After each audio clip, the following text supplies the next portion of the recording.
Welcome to the channel, everybody. Let's get after it. Did y'all see what Justin just posted while this diddler trial is going on? It's literally him eating a piece of pizza. And it's gonna get a lot weirder in 1 second.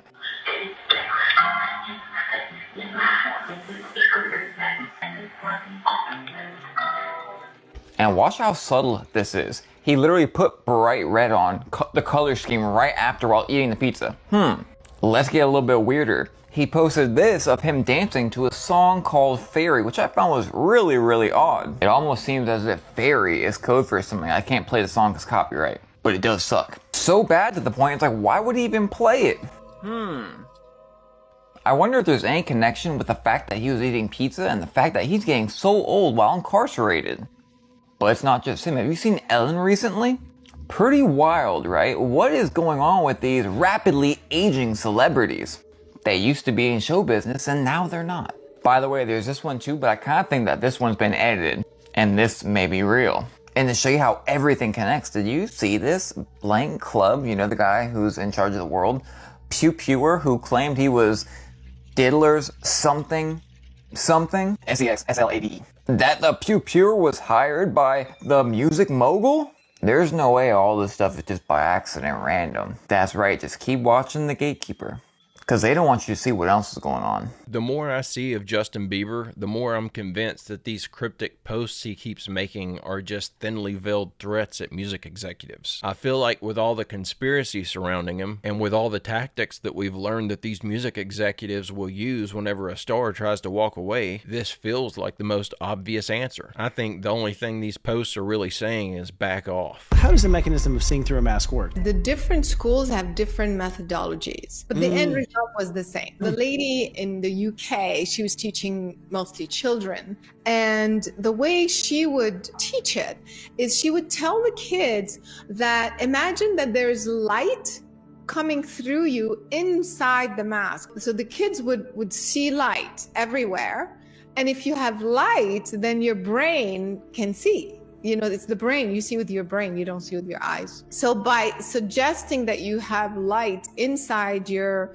mask and everywhere, they could just see. It's insane, but it happened. In other schools, the one in Utah, which is fascinating, the way they taught it, they would teach it based on vibration. So you're completely blindfolded, but you become so sensitive that, like, let's say the mic is in front of me, the vibration of the mic, you know, of course, with training, will be so clear that I can tell, okay, it's a metal thing, that you project voice. You start to sense the vibration of the object. And as you get really good at it, you basically can see what it is. So it's just fascinating. It tells you how we have different powers to do what we want. How are we not training everyone to do this? Just imagine you're a solo cave diver or something and you're a quarter-mile under the Earth's surface and your flashlight battery dies and that brand new pack that you put in your backpack has a manufacturer's defect straight from the factory and doesn't work. You're screwed unless you can just close your eyes and pretend to see light and suddenly you can walk around like someone flipped the light switch on. I'm gonna have to investigate this. If this is possible, I want to figure out how to do this myself.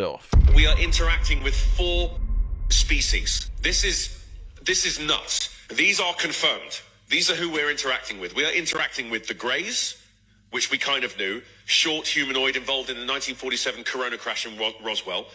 The Nordics, which are basically like us. They look like Scandinavians, basically. So human-like from 5'6" to 6 foot tall. Those look like us. They look like humans. This guy said this in a congressional panel. I can't stress this enough. Unfortunately, the reptilians, apparently according to him, exist. They're humanoid with reptile-like features. Not reptiles, they just perceive that way. Insectoids apparently are also real, humanoid but bug-like faces or eyes, also human-sized. What?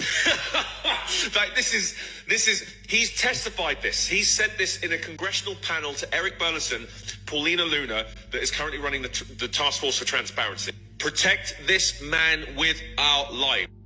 I don't know about it, I think just because something was said in a congressional panel, that doesn't mean it's the truth. People blatantly lie in those things all the time. I think I'm so convinced that we're dealing with fallen angels and not actual aliens, and that the alien story is just the cover story, that it's difficult for me to take any of this stuff seriously. I feel like it's all intentional misinformation. I am very aware of my bias though, and I've certainly been wrong about things in the past, so I'll continue to entertain all of it and search for what's true. I'm just waiting for the guy that sits down in one of these panels and says, I know the aliens are real, I'm one of them myself, and rips his mask off and ends the debate once and for all. Colombia just found the first piece of alien technology in history, and there's videos to prove it. You gotta see this story. This thing is being called the Buga Sphere. It was found in Colombia last month, and scientists have no idea how it was made. A glowing metallic sphere was caught on camera flying through the sky, descending silently, and then something insane happened. It didn't vanish, it didn't explode, it landed, and someone actually put their hands on it and picked it up. This isn't science fiction. This is real, and it might be the most convincing physical evidence of extraterrestrial technology we've ever had, if you can believe it. Videos started circulating of a floating metal orb glowing with shifting lights hovering low over the ground, no sound, no wings, no visible propulsion, and then it descended. I was gonna call it AI generated, but the way the orb moves and the length of the videos, technology just isn't there yet, so it has to be something else. One guy got so close he actually touched it. He says it was freezing cold, dense, and unlike anything he'd ever seen. At first it weighed about 4.5 pounds, but when taken to a lab it registered 22 pounds. That alone raised eyebrows. It literally didn't change in size, but yet become 5 times heavier out of nowhere. But what scientists found next, that changed everything. The Buga Sphere was analyzed by a private tech company specializing in electromagnetic detection equipment. What they discovered was impossible. The sphere had no visible seams, no welds, no way of opening it, nothing. But it featured a strange black belt, markings resembling unknown symbols, looking like a strange language that doesn't exist. In the middle, it had what might be a quantum chip embedded into its structure, and its surface, when exposed to fire, it doesn't heat up. They put a blowtorch on it and nothing. It didn't burn or get hot. When splashed with water, it evaporates the liquid instantly, but it stays completely cool. It just doesn't seem to make sense. How can you pour water on it and then it evaporates, but then you could just touch it and it's not hot? X-rays revealed internal mechanisms, real components, not random junk. This thing wasn't hollow, it was engineered, designed, built for some kind of purpose. And here's the thing, just before it was handed over to Mexican journalist Jaime Maussan for further study, the team in Colombia received bizarre messages, some polite, some threatening, and one reportedly from Russia offering a deal for the sphere. Then again, I heard Putin isn't easy to make deals with. That's when the decision was made to get it out of Colombia. With official clearance from local authorities, Maussan brought the sphere to Mexico, where it's now under secure analysis. Could it be alien tech, or just a surveillance probe, a UFO from another dimension? Or maybe I just been watching too much Joe Rogan. I don't know. You let me know in the comments what you think. Is it real or not? I'll see you tomorrow. Something I find very interesting is that this thing is so well machined they can't find a seam on it anywhere at all. But then all of the symbology and markings and stuff on it look like they were done with a hammer and chisel. They look hand etched, and it doesn't even look like they were etched on there by anyone who was any good at doing it. That feels intentional, like it's made to make us think it's an ancient language because the carvings look rudimentary. What are y'all's theories as to why the writing on this thing looks so caveman chic? Hey, don't forget to click like and subscribe if you haven't already, and check out my merch store at barry-stepp.com. Ring email?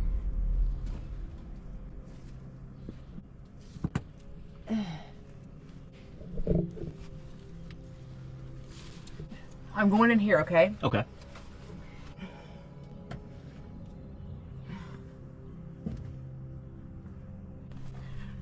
She says there's spiders. As long as there's no snakes, I'm okay. Well, I haven't seen them. How's that? Yeah, that'll work. Get it down. She said it's pretty tight though.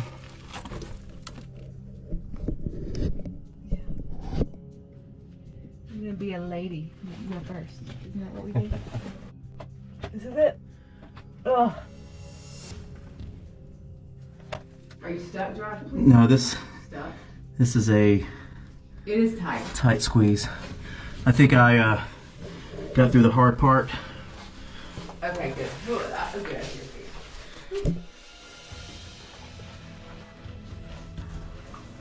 Fell right now. Good legs.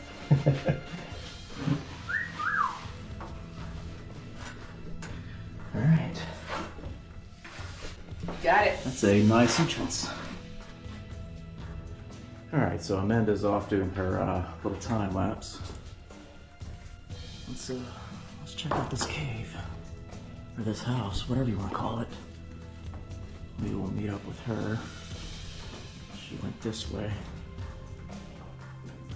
Can someone please point me in the direction of the full-length version of this video? I cannot find it. You could see when they first went in there, it looked like there was some sort of air pipe or something that went further below ground. Whatever they found down there, someone put some serious work into it. I just want to know what they discovered. You don't put that kind of effort into building decorative steps in a cave unless you intend to spend a lot of time in that cave. What in the world was that place being used for? If you know how to find this video, please tell me down in the comments.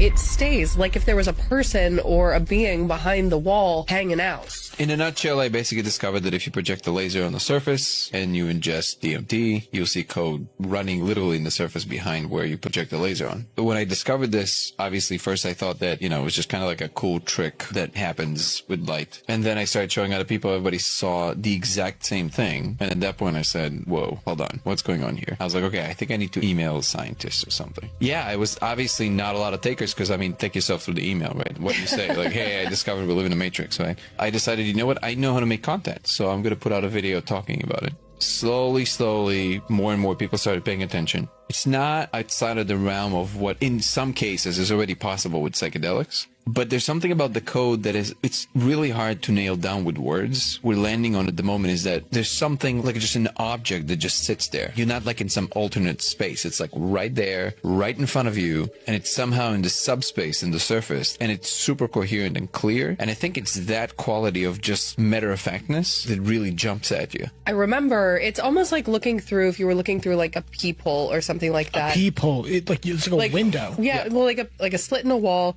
And there's somebody behind it. And if you look down, you see more of them up there. And if you look this way, like you see more of them. They don't move, which is the strange part. Because it's not like as you go like this, it kind of, moves with you. I didn't know that when you look at this code, it's static. I eventually wrote this off whenever I looked at it initially because I just felt like it was too easy to blame it on the substance altering your eyesight, causing hallucinations. But if the code doesn't move when you look at it, that makes it sound more like your eyes are being altered in a way to allow them to see something that they're typically not able to see. I feel like if this was a product of your mind creating the hallucination, then the hallucination would probably be more fluid and more difficult to focus on. Maybe this is stronger evidence that we may be living in a projected holographic reality than I initially thought.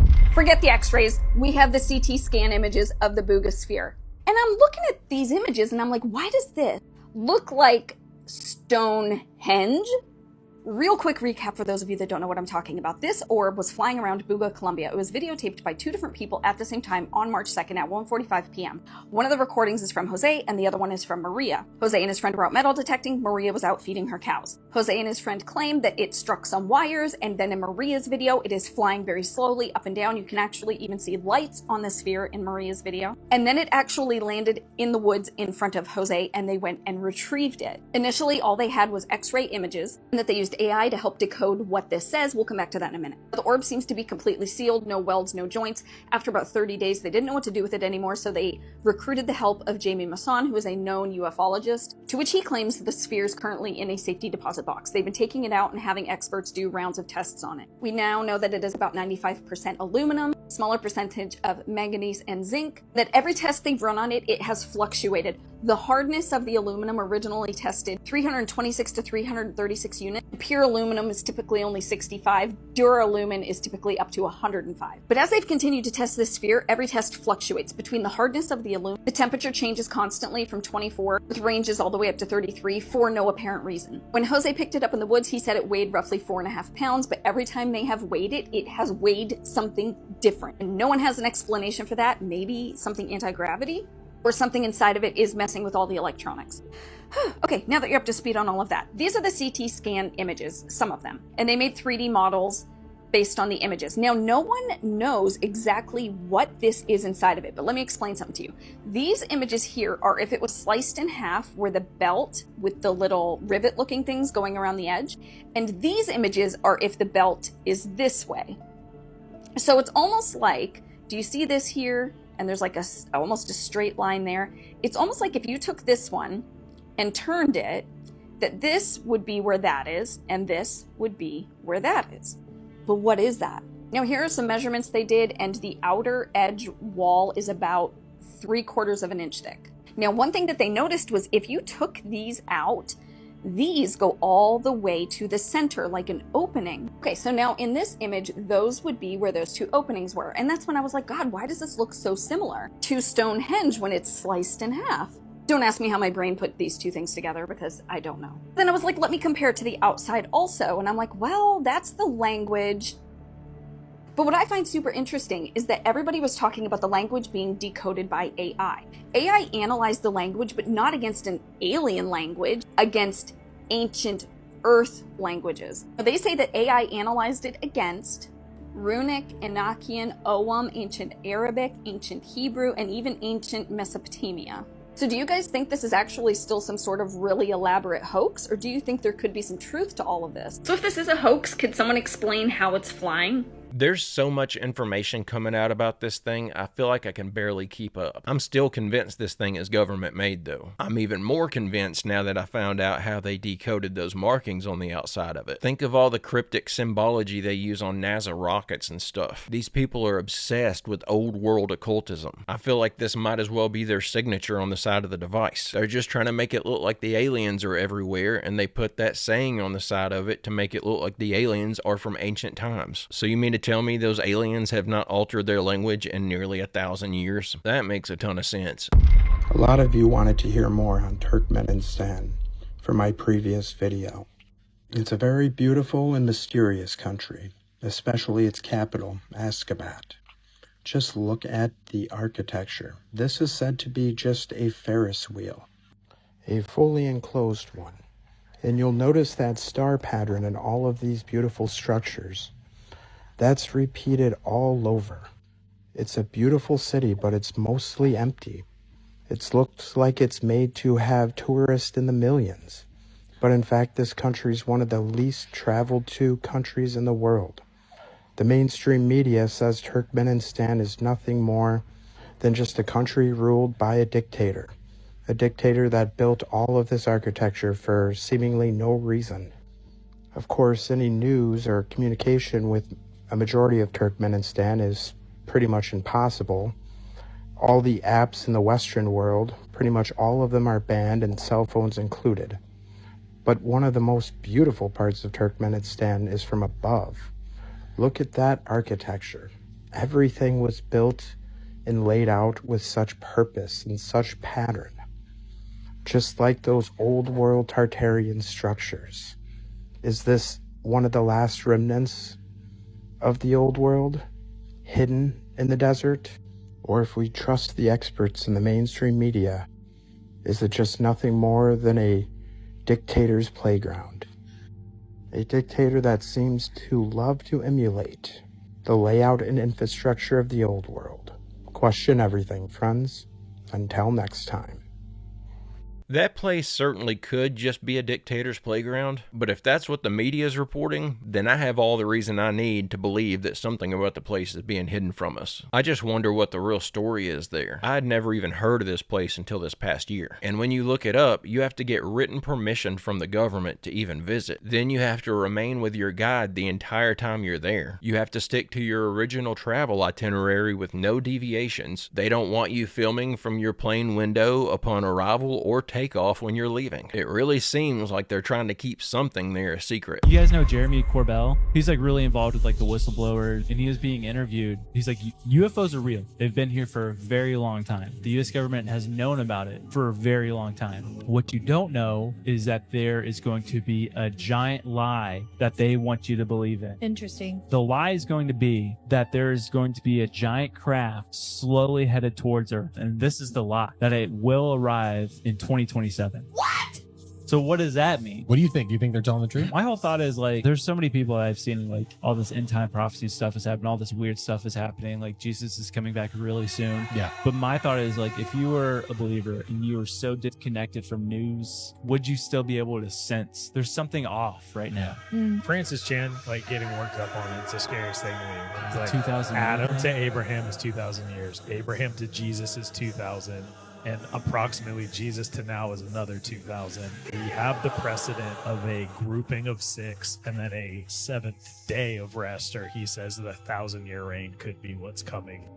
That's all depending on if we're not being lied to about our timeline. I think there's a chance we may be a little further along in the process than he's suggesting. I guess if they're going to tell us that there's an alien mothership coming to Earth, that falls right in line with the false flag alien invasion theory. Maybe all these orbs that we've been getting on video are the same thing as this one that we've just captured. And the government intends to release a statement eventually stating that these are alien recon drones. And then whenever they tell us there's an incoming mothership that's going to be here in 2027, everyone will just assume when they put 2 and 2 together that these alien recon drones must belong to the mothership that's headed here. And then everyone's going to panic and start freaking out. This all fits together so nicely, if that's what's going on. But it can't be the full story. What do y'all think is going on here? Am I missing a part of the story, or do y'all think I got the whole thing wrong? A woman named Valeria was staying at the Colima Hotel in Mexico with her boyfriend. A hotel that's rumored to be haunted by local residents due to the fact that the establishment was previously a hospital with a tragic history. Valeria and her boyfriend Diego attempt to contact the dead to see if anything happens. During their stay, this is what they captured. Estamos en un hotel que supuestamente hay espíritus. Se supone que aquí era un hospital antes. Así que pueden pasar cosas. Vale, ya. No. ¡Ah! Cierra, güey, neta, cierra. Cierra. The lights suddenly flicker all on their own and someone or something bangs on the door. No. ¡Ah! But when they opened it, no one was there. Creeped out by this event, they sit down for a while talking about it as they regain their composure. But whatever was out there returns once more. Watch closely. Oigan, no sabemos qué pasó. Literalmente, Diego y yo estamos solos en el cuarto. De madrugada no hay manera en la que haya sido otra cosa. No. Güey, nos están pasando cosas muy raras. Ya apaga eso, vale. Vamos a literal salir al pasillo porque están tocándonos la puerta horrible y ya tenemos mucho miedo. Vean, o sea, esto está... Me siento raro, vale. Los pasillos están... Fíjate, no corras, espérate, Diego. O sea, vean los pasillos. No. As they stand in an empty, silent hallway with nobody there, an emergency door slams shut by itself. But the door should only be able to close when released by a magnet in case of a fire. Shortly after, the fireproof door suddenly opened on its own once again, and they both quickly rushed inside. Valeria's boyfriend Diego describes seeing a dark shadow figure trying to reach him.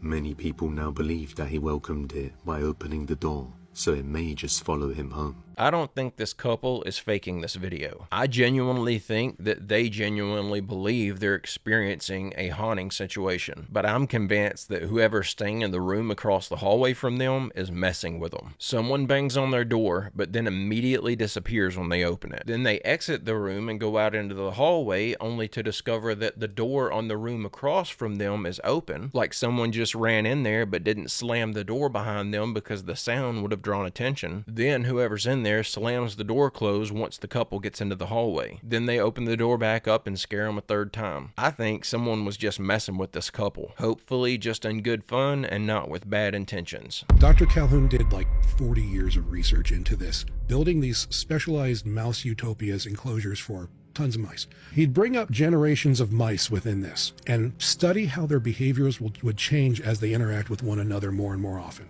Okay. So as the population would grow, he'd find out that if he provided all the space they needed, all the food they needed, accommodated everything they needed, simply by interacting with one another on a prolonged basis, always being up one another's ass, they would develop things like social autism. They would develop all these behavioral changes that were lasting, and eventually, a generation or two later, they led to the die-off of the mice within that enclosure, and then he'd have to restart the experiment again.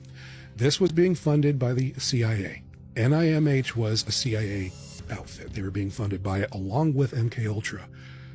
I wonder at the top of it if somebody at the CIA saw our society going to the point where we're integrated with all this technology of each other's, just like the mice, developing all these behavioral issues, the inability to mate and procreate correctly together without all this constant headbutting, without all these constant problems, and the behavioral issues that come along with it, autism, ADHD, neurodivergence, all these things, just like the mice were exhibiting.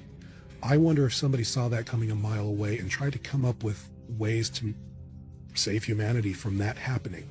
Because Calhoun's estimate was 2030 to 2035, we would have a full-scale societal die-off because of this.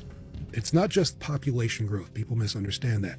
It's interaction within those dense groups of population that cause these problems. And then eventually something comes out, it's like a switch is flipped biologically, and we all die off. And I think they were trying to keep it from happening. This makes me wonder if there's any direct correlation to the decline of our population reproducing and the increase of the number of people who are having all of their needs met by the federal government. This makes sense. When you don't have any responsibilities to the degree that the government is paying for all of your bills, buying your food, paying for your entertainment and your clothing, I can only imagine that life would feel completely pointless and without meaning. Why would you want to bring a child into that? And then consider if you are a person who's gotten used to that lack of responsibility. Having to take care of a kid is not a part-time gig. That's a lot of responsibility. I can see why so many people who were raised to avoid responsibility would be terrified to have a child. It makes total sense to me. I think that people just don't know what they're missing. If everyone knew what it felt like to have your 5-year-old little boy grab your hand and tell you you're my best friend, I think everyone would want to have kids. But guys and gals, I'm going to go ahead and end the video right there. I hope you enjoyed these clips we watched together today. I'll be back soon with another video. I hope you come back to join me. Don't forget to leave a like and subscribe if you haven't already, and check out my merch store at barry-stepp.com. And don't forget to drop a photo of your merch over in the Discord to get your photo in a video. But guys and gals, I hope everyone has a great, safe, fantastic rest of your day, and I will see you all in the next one.